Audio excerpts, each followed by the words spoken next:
West বেঙ্গলে বড় আগে পায়রা না লোক ছোট ছোট খেলা করতো। হ্যাঁ ওয়েস্ট বেঙ্গলে কিন্তু ফার্স্ট আমি বড় খেলা করি, ফার্স্ট, এটা বলে রাখছি। আমি একা করিনি, আমার সাথে অনেকে সহযোগিতা করেছে, বাট আইডিয়াটা ফার্স্ট যে এটা আমি করব, এটা বড় খেলা করব।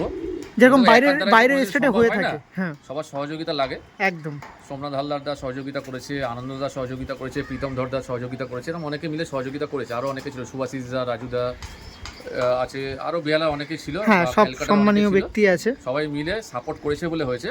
তো আমার খুব ইচ্ছে ছিল যে কলকাতার লোকও বড় পায়রা ওড়া।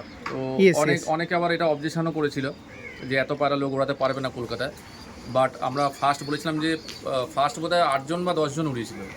তারপর থেকে কিন্তু এখন 51 পায়রা খেলা হচ্ছে কন্টিনিউ। একদম একদম, বাহ, আগামী দিনে চাইবো 100 পায়রারও খেলা হবে। একদম। বাঙালিরা ওয়েস্ট বেঙ্গলে পায়রা হয়তো ম্যাড্রাস পায়রা তৈরি করেছে, ম্যাড্রাস আন্ধ্রা বা চেন্নাইতে তৈরি করেছে, অনেক স্টেটেই পায়রা ওড়ে, কিন্তু সেখানে 2টা 5টা বা 10টা পায়রা ওড়ানো হয়।